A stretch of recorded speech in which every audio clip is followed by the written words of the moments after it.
Hey folks, it is your friendly neighborhood activist here to talk to you about environmental permits.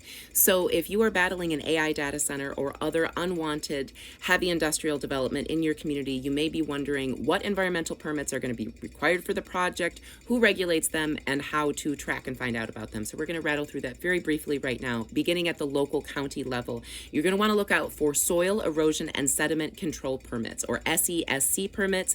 These are regulated by your water or drain commissioner, and they're required anytime a developer wants to put a shovel in the ground, dig up stumps, or otherwise disturb the soil.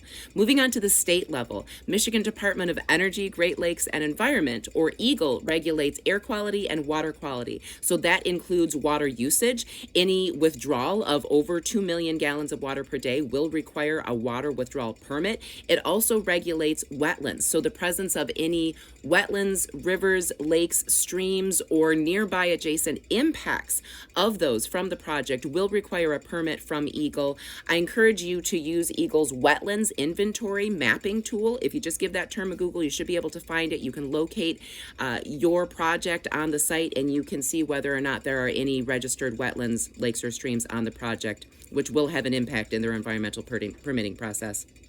Zooming out a bit, you're going to want to keep an eye out for the presence of, or the possibility of, any floodplains that are on the site. This is a big deal to your local drain commissioner. This is a big deal to EGLE. And keep in mind that your local county may or may not have all of the most updated studies on floodplains in this area, so you may need to do a little bit of research yourself. It's also worth reaching out to your local Department of Health and Human Services, or DHHS. It is their job to regulate and make sure that projects are protecting the human health of an area, so definitely reach out and communicate with them.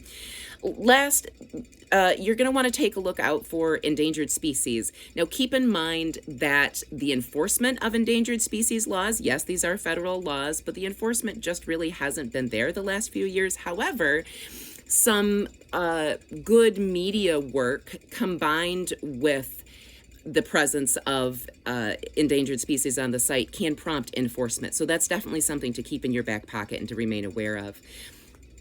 The best way to stay up to date on the state EGLE and EPA permits that are coming down the pipeline for this is to subscribe to MI Enviro Portal's alert system. So if you go to michigan.gov/MI Enviro Portal, you can actually subscribe for notifications for your county. That will help you stay up to date on any new permits that have been submitted for the area.